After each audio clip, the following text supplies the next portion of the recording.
Hi, everybody. I'm Victoria Alexander. I'm the owner and founder of Realty Collective, a boutique real estate firm that has been working to defy the stereotypes associated with real estate agents.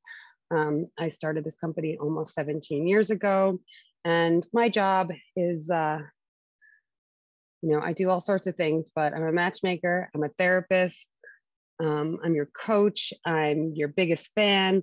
I'm rooting for your success. And if your goal is to buy a home here in Brooklyn, I'm going to do everything in my power to educate you and build trust with you so that you are prepared to go forward on that path and journey to home ownership.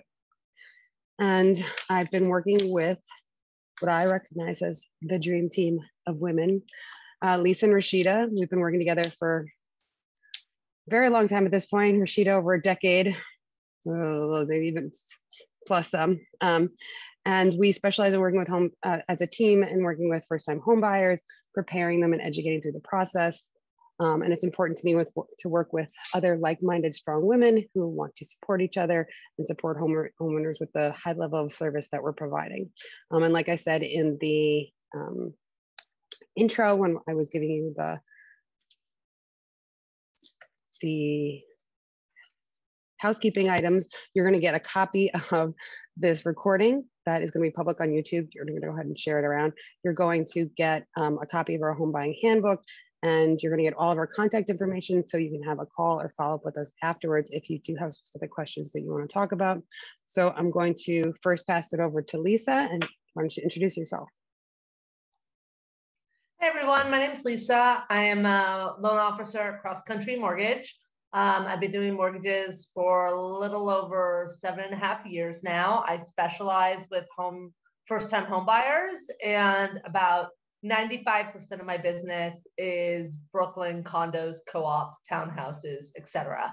I can do deals all over the country, though New York City is my specialty, and really excited to talk to you guys and see how I can help. Okay, Rashida, take it away.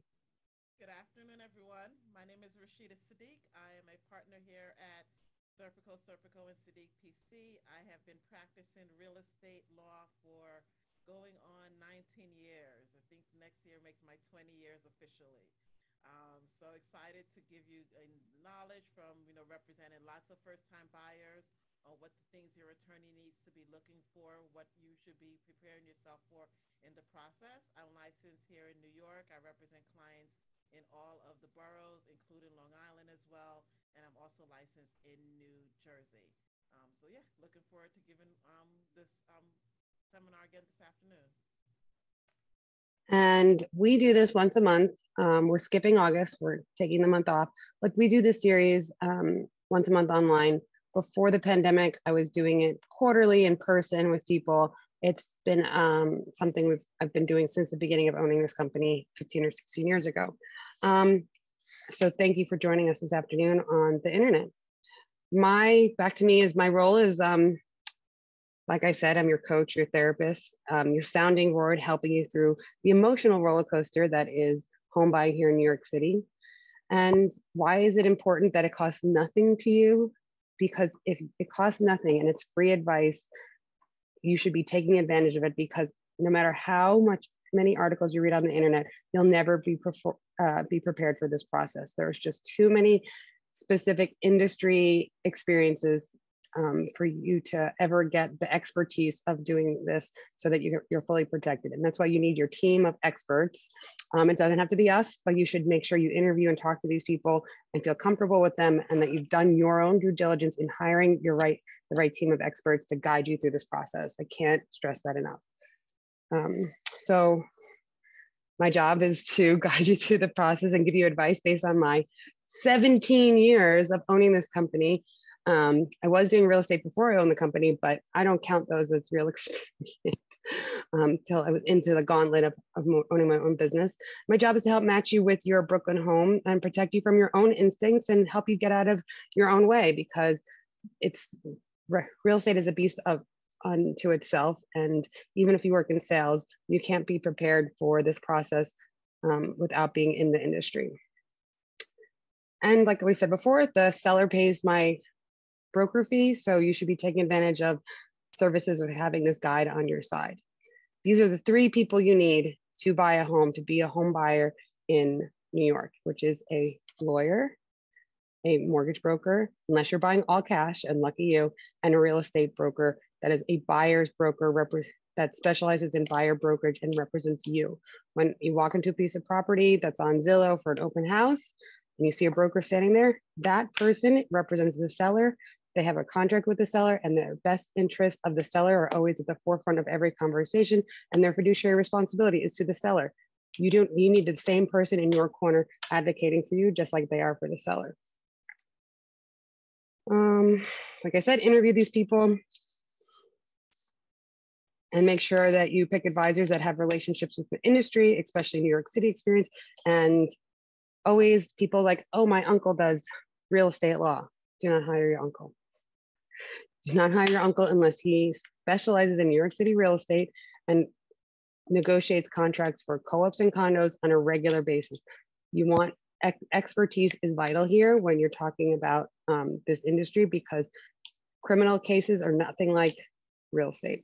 So you don't want to put somebody that thinks that they're advocating for you, where actually, if this is not something that they do day to day, they could be hurting you, and you could lose your dream property because Uncle Joe, is trying to negotiate hard for you, and he negotiated you out of winning the bid and winning this apartment, and you just lost your dream place, and somebody else gets it because they have not Uncle Joe as their lawyer. They have Rashida or another industry expert advocating for them and knowing the right steps to take to make sure the deal goes hard, they say, and you sign a contract. So make sure that you're picking industry experts to work with. So why buy now? It's my next slide. Rent is too damn high. I bet everybody can agree with that. You get to design your own space. It's long-term, short-term investment in yourself, and you're building equity. I always tell everybody, instead of paying somebody else's mortgage, pay your own, because that's what you're doing when you pay rent. You're paying your landlord's mortgage, underlining mortgage. You should be investing in yourself and not in somebody else and paying somebody else's bills. It's the best way to build equity and generational wealth for you and your family. So next slide. The rent versus buy matrix. This is a calculator that we like to refer people to, that was developed by the New York Times. And on the next slide and in the chat, Farah's going to put a link to the calculator and help you figure out, what, you're not going to stay in New York for 5 years. You are in a rent stabilized or rent controlled apartment. It might not be in your best decision to purchase. And this calculator is going to help shed some light on the actual numbers of what that looks like. And once you figure that out, you assemble your dream team. We've established you need an attorney, a mortgage professional, and a real estate broker. Other people you might need a contractor, you might need an architect, you always need an inspector. Unless you're buying a co-op, there's some rare cases where you don't get an inspection, but almost always you need an inspector to inspect the property to make sure you're buying something of sound quality that will not be falling apart the day after you close. And if you don't have these people, we have names and numbers of people that we can recommend.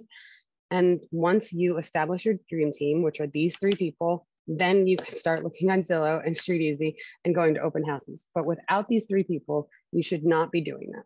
Okay, next slide. Financing. Now I'm going to hand it over to Lisa in a second. This is where you really start.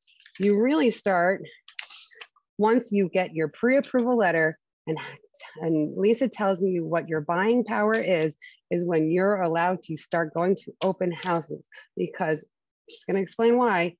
If you are self-employed, you need to talk to Lisa or a mortgage professional about your specific numbers so that you can understand what your buying power is, and so that you don't file your taxes next year with some of the things that could end up putting you in a lower bracket, and change some of the filing numbers for yourself.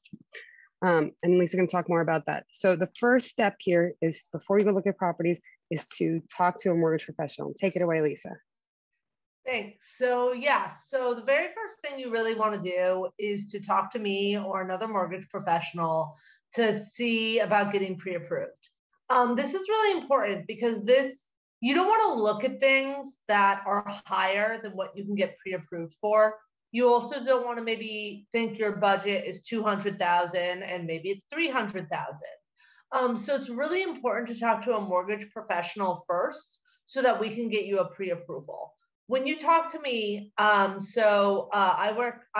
working cross country, we're a correspondent lending bank. One of the really cool things about us is that we have a whole bunch of products, not just your typical 30-year, 15-year, 7/1 ARM situation. So when we talk, I'm going to really talk to you about what your ideas are. Is this the place you're going to stay in for 5 years? What's your employment history like?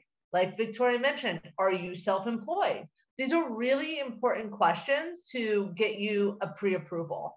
We'll have a conversation. You'll fill out an application. I will run your credit, and then I will get you a pre-approval. And that pre-approval is really a working draft. So it's really a living document. As you start looking at things with Victoria, we can tweak that pre-approval based on whether you're going co-op or condo or multifamily.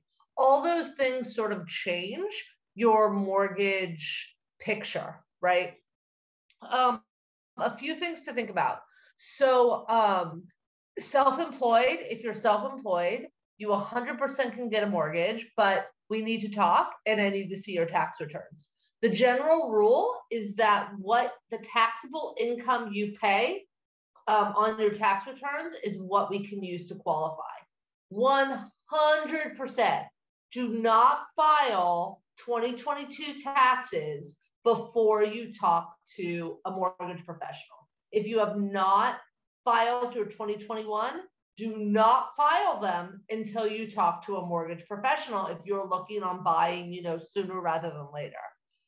Because those numbers sort of matter, and what might help you on the accountant side with your tax liability might really hurt you in terms of getting a mortgage pre-approval. Generally, you need a 2-year employment history. And what you need to remember is that your pre-approval is a financial snapshot, basically, based on the information you've given me. So if you change jobs, if you get a new car, if you co-sign on your brother's house, all of those will change your financial picture. That doesn't mean you can't do those things. That means we have to talk before you do them. In terms of products, there's a lot available. There's FHA, which allows you to put as little as 3.5% down. Typically in New York City, if you're doing FHA, you're doing a multifamily or a single family home. Co-ops typically require 20%. Sometimes if it's a sponsor unit, it will require 10%. Another option is a first-time home buyer down payment assistance program, which basically is free money that allows you to help with the down payment. There are income restrictions for that. So that's a conversation we'll have to see if you fit into that program or you don't. If you do, it can be a great option. If you don't, you make too much money and you don't qualify for it. The other thing I'll just say is that, so rates are high. They're higher than they were a year and a half ago. Everyone knows that. Inflation is a big thing now. The rate you're going to get on your pre-approval is really a placeholder, right? Because you might find something within a month. You might find something 6 months from now. One great thing to realize is that as rates have gone up, and Victoria can talk more about this, the ability to actually get an accepted offer has been better than it was 2 years ago because there are less people looking because of what the market is right now, right? What I'm telling all of my clients is, look, we all know a recession's coming. It's all the financial experts say it's coming either Q4 of this year, which is the fall, or Q1 of next year, which is the winter. The rate you get now, if you find a place in the next 6 months, is not the rate you're going to have for 30 years. It's the rate you're going to have to get your property. And once rates go down with the recession, you will refinance if it makes financial sense. So that's just something to think about as you go through the process. The last thing I'll just mention is if you're looking at co-ops, there's a lot of things you really need to take into effect. 100%, you have to work with a mortgage professional that knows New York City and knows co-ops. Rocket Mortgage is not the option you want to go with if you're looking at New York property. I tell all of my clients, if you're looking at a single family home in Nebraska, Rocket Mortgage might be a really good fit for you, but it does not work in New York, and it 100% does not work for co-ops. The issue with co-ops is typically you have co-op board approval. And really the terms of when you close are based on when you have that board interview. So the board will not schedule an interview with you until they have what's called a mortgage commitment letter. So it's really important that you work with a mortgage professional who has really fast turn times, because the faster you get through underwriting, the faster you will get that board approval, that mortgage commitment letter, which is required for your board package to get interviewed. Victoria and Rashida can attest. Look me up on Zillow and Google. Our turn times are faster than anyone else around. It's not a coincidence. It's the way my company is structured. We have turn times of 2 to 4 days. The big banks have turn times of 2 to 3 weeks. So that's really important for you to make sure that you get through the process as quickly and painlessly as possible. So I think that's the lowdown on getting pre-approved. And then I'll let you, Victoria, take it from here. I have to unmute myself always. So now that you've talked to Lisa and you understand what you're pre-approved for and what your buying power is, and I wanted to comment, somebody said you can't buy something for $200,000, $300,000. Yes, you can. There's plenty of deals that we've had on the table that are in this price point. Rashid and I have one together right now. I just issued a pre-approval for someone who's putting an offer for $250,000 on a co-op. So it is 100% possible. So you most likely have to buy a co-op. That's one thing. And two, you might not have to, that your dream property might not be in that price point, but it gets your foot in the door. So I always encourage people have these expectations like, oh, well, it's not going to suit me in 5 years. You're going to sell it in year 5 or 6 and move on to your next thing. The longer you stay out of the market, the further the market's going to get ahead of you, because it's going to be so much harder to save and the prices just keep going up. Prices go up about 5 to 6% in New York City. And that's what your apartment will appreciate at also over that time. So, and I know that a lot of people are scared of these interest rates. Like Lisa said, when I bought my house in 2010, I paid 5.25. I was supposed to get under 5, but then the market did some switcheroos and the product that I was supposed to get wasn't available anymore. So to switch products, I think 4 years in, there was an opportunity to refi and I got down to 4.25. I did not refi during the crazy times of COVID, and I'm still at 4.25. And those are like normal interest rates for people. Like your credit cards are over 10%, I'm sure, on most of them. Don't be scared of paying over 5% interest rate. You can always refi. You can always pay down your premium, which is what I'm doing now. Instead of worrying about the interest rates, I'm just saying, you know what, I can afford to spend, to pay an extra month or two and pay down my premium. That's going to shorten your 30-year lifetime, because I thought I'd also sell my house in 5 years, but I've been there 12 years and I don't see myself leaving anytime soon. It was not my dream property, but thankfully I did have a great real estate agent that encouraged me to make that leap. So where do you search? Are you guys searching on the internet? You're looking on Zillow, on StreetEasy, on Trulia. The internet has made everything more transparent. So the most listings that you have access to are, or most listings that are available, you have access to. No longer are the days of brokers being gatekeepers of special properties that are off market. If you wanted to find something specific that wasn't on market, there are strategies. And if you talk to me or another buyer's broker about how to, if you want to be in 404 3rd Street, that's the only building you're willing to live in, there's ways for us to figure out how to get you into that building. And that's what working with a broker will help you hopefully do. So everything's more transparent. RevNews has developed its own platform so that all the listings are all in one place now. So brokers share information.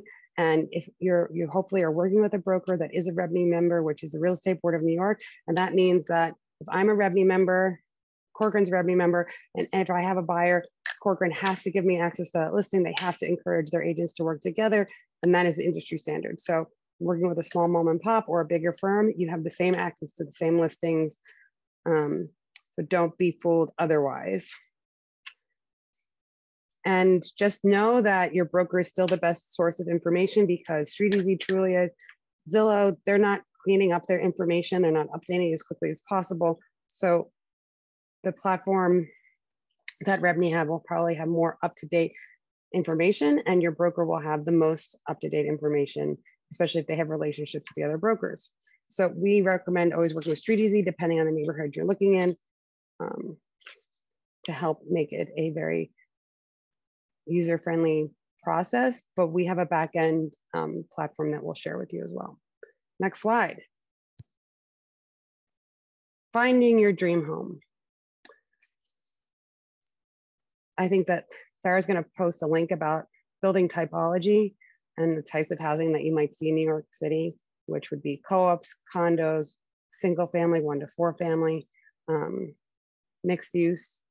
So the type of home you want, and sometimes type of home comes with type of amenities. If you want a doorman, you're most likely looking in co-ops. Co-ops are only in specific neighborhoods. If you want to be in Prospect Heights, great, you got co-ops there. If you want to be in Williamsburg, not a lot of co-ops there. So you can't have a hard time getting a doorman and getting a co-op in Williamsburg, because those things don't connect. Then I ask people to think about your neighborhood, the building typology, and the amenities. Make your list of 5 deal breakers, and then realize you're probably only going to get 2 or 3 of them. Sorry to be the bearer of bad news. And there's, seeing property in person is part of the learning process. You won't get everything unless you have unlimited budget and feeling, understanding what you're willing to compromise on. A lot of that comes with actually seeing a property. And then understanding that, because you got a pre-approval letter for $300,000 from Lisa, you need to make sure you factor in having closing costs, not just the down payment money, but having your closing costs funds available to you and in a liquid account. Co-ops are 1 to 3%, average about 4,000, and 3 to 5% for condos. New construction has all sorts of fees associated with, and sometimes developers try to push those costs onto buyers. So depending on what market you're in, be aware that you might have even more closing costs if you're buying in new construction. And sellers have closing costs too, about 8%. So you'll want to take that into consideration when you're thinking about the equity that you're building in the property. So, and we talk about now, where do you find these homes? You find them on StreetEasy. And where do you search? Next slide.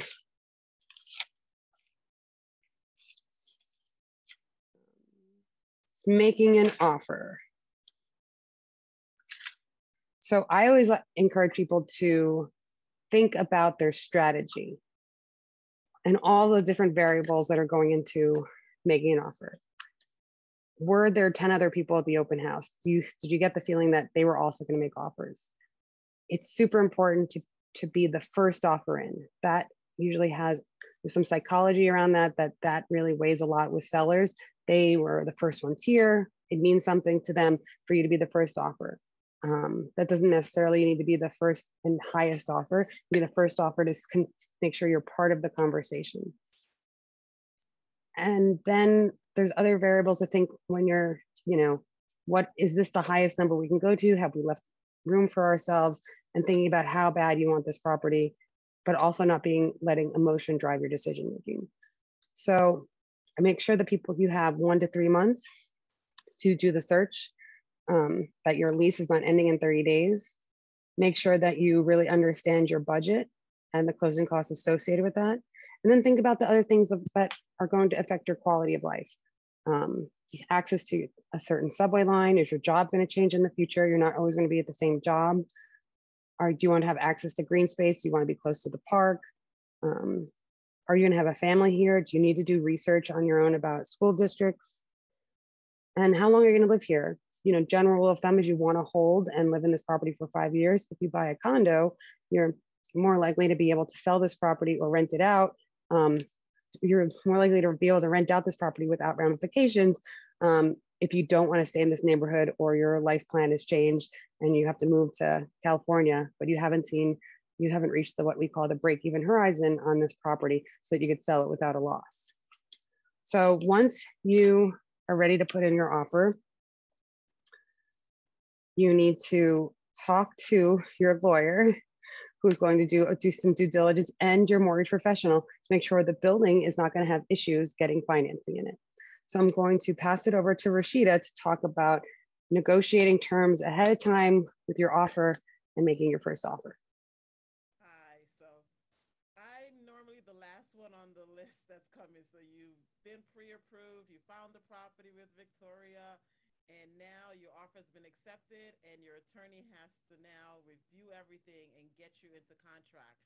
I liken it to like a roller coaster where you've been looking, you find it, and all of a sudden you have to sign and give your down payment, whether it's 3%, 5%, 10% on signing of this contract. So getting you into contract. If you're looking at co-ops and condos, the main thing that first happens is your attorney has to do what we call as due diligence. That's reviewing the offering plan for the building, the financials for the building, the board meeting minutes, because yes, you physically love the property and you've done your inspection, but you want to know what type of property you're buying into, what type of co-op you're buying into. Is there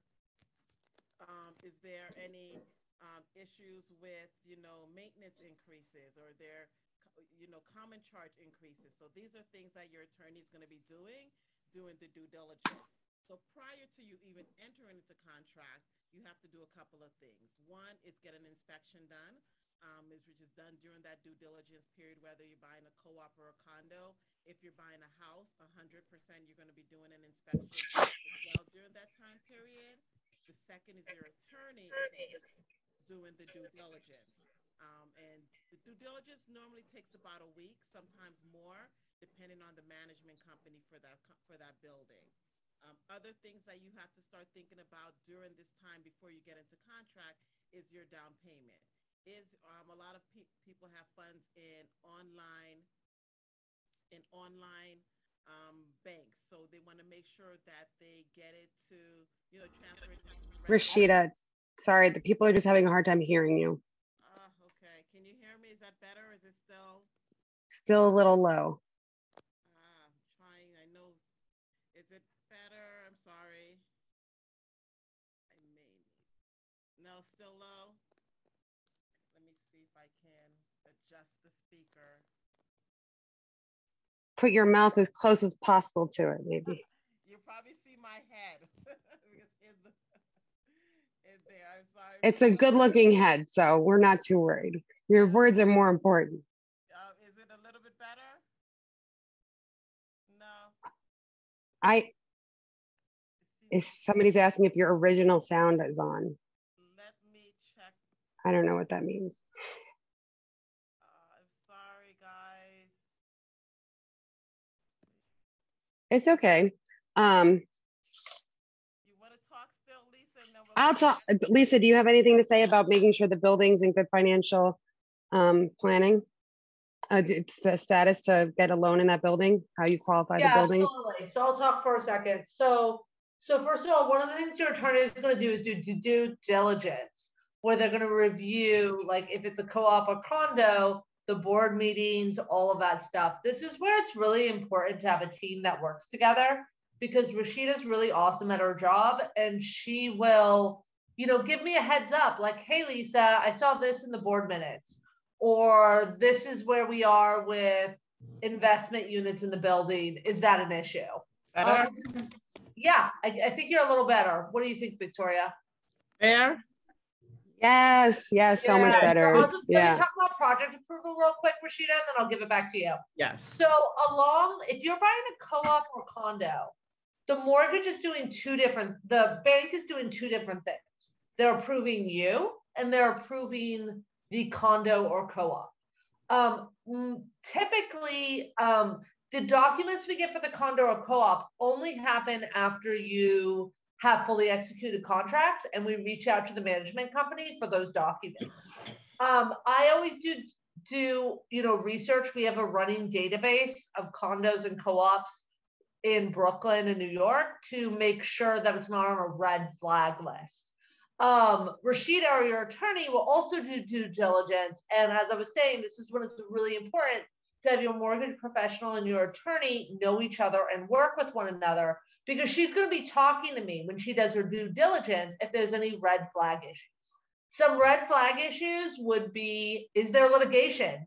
That's a big deal. That's something that you need to know about, and that I or your mortgage professional needs to investigate, because that could make it that you can't buy the property. Not all the time, but that's something we need to investigate as soon as we know about it. Second thing is there a sponsor? Sponsor is another word for developer typically. Does he own more than 50% of the units in the building? That can be a real issue. So this is not to say that those issues don't mean you can't buy the house of your dreams, but that does mean that that's something that the sooner your mortgage professional knows about, the better, because we're doing 2 simultaneous pre-approvals, both you and the condo or co-op. Rashida, I'll let you take it from there. Yeah, perfect. Thank you, everyone. So at least just to jump back into what Lisa was saying regarding that due diligence, all of this is done prior to you signing the contract. So it's always, like I explain to clients, you rather know upfront what you're getting into versus having to go into contract, waiting 30 days and finding out that you're not able to get your mortgage because there's an issue with the co-op or the condo. And now, unfortunately, you've lost 30 days in your search. So as your attorney can give you some red flags on these things are going on in the building, and you can have that conversation with your loan officer to see if there's going to be an issue, a potential issue that will arise. And of course, your contract itself does have contingencies in there. So even though you're getting into contract, you're going to have those specific contingencies in your contract regarding the mortgage contingency, which is the main one, as far as the bank has to approve the building, the bank has to approve the condominium or the condo association, the bank has to do the appraisal on the property. And if those things happen, the bank doesn't approve it, you have a right to cancel the contract and get the return of your deposit. Some, at one point people were waiving their mortgage contingencies. I'm not seeing that a lot now that the market's changed a little bit, especially with the way the interest rates are. So definitely, if you're looking at a property and it's a hot property, you want to have a discussion if they're saying waive any kind of contingencies, because in your contract, you're going to have, I say, 3 main contingencies: your mortgage contingency, title contingency, which means that the seller has the right to sell you the property. There's no judgments, liens, violations, and things on the property that would affect the unit or the house or the co-op unit. And then the third one, if you're buying a co-op, is the approval of the condominium, of the approval by the co-op. And that is also for a condominium, not so much. You still have to go, some of these buildings want you to have an application. You have to get what we call as a waiver, but it's semi-approval, but realistically 99% of the condominiums issue that waiver. So really for a co-op, you have the 3 contingencies: mortgage, co-op approval, and title. For a condo, you have 3 contingencies as well: mortgage, title, condo waiver. And really the last 2, the title and the condo waiver, are pretty much not going to be issues. And then for a house, your main contingency in your contract is going to be your mortgage contingency and also your title. For houses, as your attorney, they want to do a little bit more due diligence in the beginning, looking up the property to see if the certificate of occupancy, see if there's any open permits on the property. See if there's any violations on the property if you're looking at houses, because that affects also your obligations in regard to the contract of sale. And a lot of this is done prior to you signing, when your attorney is doing their due diligence in terms of the contract of sale. So now that you're in contract, as I said, those three things. There's another kind of offset of that, which is the as-is clause, and that ties into the inspection that you're going to do prior to you signing. You want to make sure that you do your inspection, because as-is means that what you see is what you're getting. If the appliances are working, they have to be in working order at the closing. If the window isn't broken, it can be broken at the closing. However, if you don't do your inspection and there's an outlet that wasn't working, or there's a broken window, or there's a patch in the wall that you wanted to have them repaint, that is, if you didn't bring it up prior to you signing the contract, they don't have an obligation to fix that, because it was like that when you signed the contract and when you saw the property. So those are some of the terms that your attorney will go over with you, so you understand the contract. Because everyone asks me, how can I lose, what happens to my down payment? How can I get my down payment back if things happen? What happens? So I explain to them, mortgage, not able to get it, you get your down payment back. Title issue, they're not able to clear the title issues, you get your down payment back. Co-op, not able to be approved by the co-op board, you get your down payment back. Otherwise, you're in a firm contract in New York.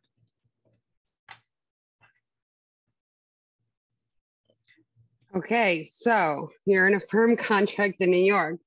What now happens when you're in contract from the bank's perspective, Lisa? Okay, so now this is very exciting. You have fully executed contracts. Fully executed means it's signed by both buyer and seller. Once that happens, it becomes what's called a live deal, which means I issue initial disclosures for you to e-sign. I get the appraisal ordered, and we basically updated any documents we need to from when we did our pre-approval, and get you ready for underwriting. So the good news is, because you gave me so much upfront and you did a lot of work for the pre-approval, it's really just about updating things. So, so we update stuff. My team member, Danielle, who's awesome, will basically talk to you about any last things she needs to get you into underwriting. And then we get you into underwriting. If it's a purchase, we can get you into underwriting while we wait for the appraisal to come back. And then we update the commitment letter once the appraisal comes back. And then once you have that initial approval, the mortgage commitment or initial approval, it'll be shared with your realtor and your attorney. And there'll be some conditions in there, some documents that the underwriter wants to see, or homeowners insurance, because when you buy a property, you have to pay for the first year's homeowners insurance up front. And any other little things like that. Basically, your job after you get the approval is, if you are buying a co-op, Victoria and her team have worked with you, so you have an awesome board package, and you're going to pop that commitment in there and get it in for a board interview. If you're not buying a co-op, then underwriting is given a stamp of approval, which means you just work on those final conditions so we can get you into clear to close. Okay, well, so when all the debacle was happening, I was talking about your negotiation strategy, but one of the most important things is to make sure you win the bid. And I was talking about getting your offer in first is one strategy, making a cover letter, and working with a real estate buyer's agent that has relationships in the industry. I talked about this, and I know Lisa said how important it is for a relationship with the mortgage broker and the lawyer together.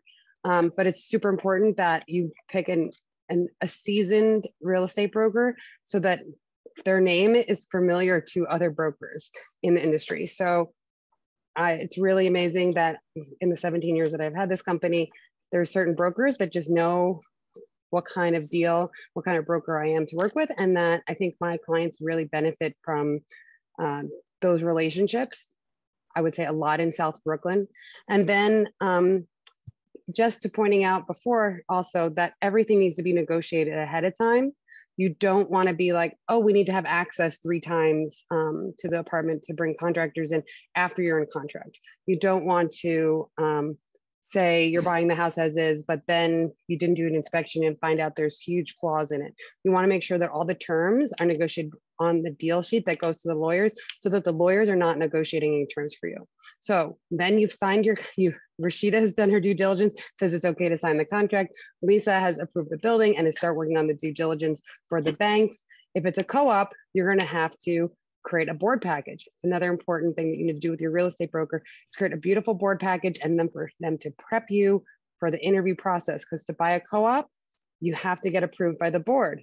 They have to like you. They have to feel comfortable with your finances. You are going to be a co-owner with them and a partner and business partner with them in this building. You guys are all in this together. That's how co-ops are structured. So you need to get through that process.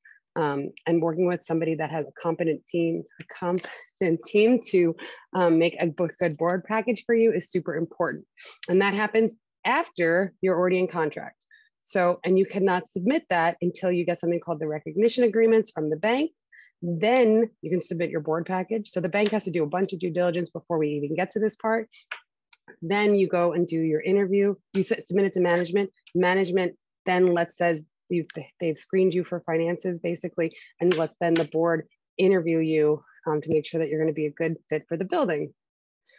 Then if the board approves you, a little bit more paperwork, then the banks and the lawyers work together to schedule the closing.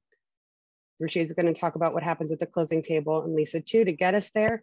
24 hours before the closing, we need to do your final walkthrough so that you can make sure the property is being delivered to you in the condition that you expect it to be. So that means it has all its appliances that were there when you originally saw it. They're all working. They haven't turned the gas or electric off, so you can check everything. And there's no major leaks. All the outlets still work. You want to make sure if nothing major has changed in the property. There are contingencies in the contract saying that all appliances must be working, and you check them at your inspection, and they should be working again at your final walkthrough that you do 24 to 48 hours before the closing.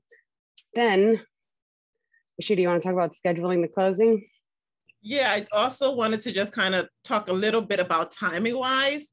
I didn't really mention that because in your contract, you also want to make sure you understand the timing of everything. So beginning of the contract, you have that time period to get your mortgage. Most standard contracts, you have 30 to 45 days to do that. Second time period that you need to be aware of is your closing date and get into that closing that now everything's been met. In most standard contracts, it's on or about 60 days. Typically for a house and a condo, it's roughly about a 60-day process. In New York, on or about means there's this grace period of 30 days. So it can sometimes take up to 90 days, especially for co-ops. Co-ops typically take a lot longer than a house or a condo because you have to get that board approval and then you're able to schedule the closing. So always before we even get to, we're clear to close, now let's talk about scheduling. We want to make sure that you understand the time periods that are in your contract of sale. And that also you want to be aware of is when you're locking in your rate, when you're having other items that you need to do in regard to timing, moving and things like that. So I always tell clients, do not schedule movers until you have a conversation with your loan officer, with your attorney on realistically, when are you looking to close? Now that you got your bank clearance and everything. I have a situation right now, client scheduled movers and the bank attorney, it's a co-op. And the co-op is another beast in itself regarding scheduling. I'm trying to schedule with about 8-9 different parties to get everyone on the same day, the same time, at the ending of the month during the summertime. As you can imagine, it's a juggling act. And sometimes, I just can't get everyone on the same day. And my client says, hey, I scheduled movers for this day. I have to close. The co-op attorney said, I don't have the documents signed by the co-op yet. I cannot schedule, and I won't even give you a tentative date until I have it in hand because he's been burned before. And there's not much I can do. So, she has to reschedule her move. But those are the things that your attorney does. Once you get to that point of bank clearance, your attorney is the one that's going to coordinate with all the various parties to schedule that closing. And it's something that you want to have a conversation. And your attorney will send out a confirmation email to the parties, work on your final closing statement with you so you know the funds you need to bring for the closing. I know Victoria had mentioned a range in the beginning. I like to actually in the beginning give my clients an itemization of their estimated closing costs, so you have an idea of what you're going to need. And then also moving around your funds. Once again, your funds in an online account. But we're back to in-person closings. So you have to bring checks. People are like, what are checks? I'm like, you have to either go to the bank and get temporary checks or get a bank check. Most closings aren't doing any wires now because we're not doing remote closings. So these are things that you have to speak with, and your attorney will coordinate getting all of that together for you on your closing date. And your closing is typically about 1 to 2 hours of you signing a lot of documents and then getting your keys. So it's, overwhelming, pretty fast, but at the end, you get your keys to your property.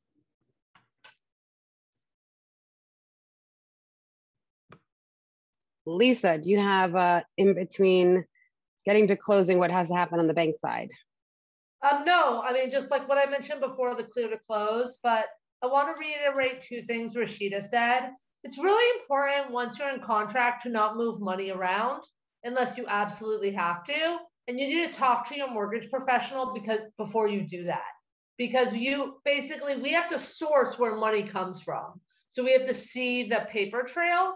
And it's just really important to try not to move a whole lot of money around after you're in contract. And if you are, to at least talk to your mortgage professional first so that we're all on the same page and there's no problems.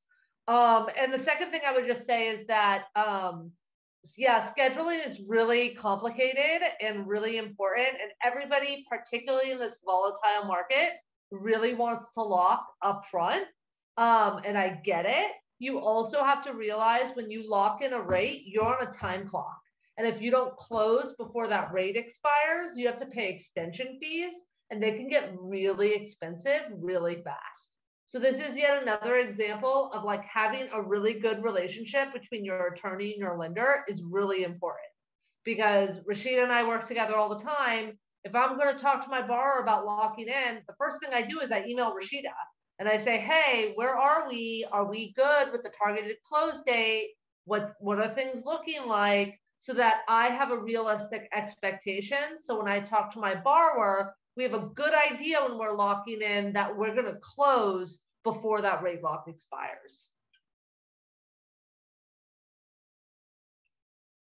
So that's just, I think that the accountability is just like such an important factor, that having accountability. When I work with mortgage brokers or lawyers that I don't have relationships with, it's on the client, my client, then to call and harass everybody. I can't call Rashida or Lisa and say, hey, what's happening with this?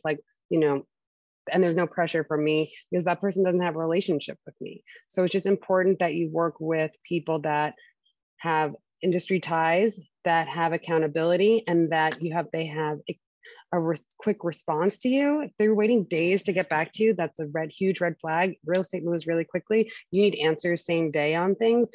You shouldn't be working with anybody that doesn't make communicating with you a priority. So think about that when you're choosing who to work with. So we've gotten to the closing, you get your keys, you now own an apartment. It was a long process, but, and this takes usually, once you start looking, can be as short as 75 days, but I would say that you need 3 to 6 months to really first educate yourself about the market and what you're looking for, and then getting into contract and getting to the closing table takes some time. So don't think that your lease being up in 3 months, you're going to be able to get to the closing table in time for you to not have to put all your stuff in storage and live in a hotel in between. That has happened because people underestimated how fast or how slow this process really is.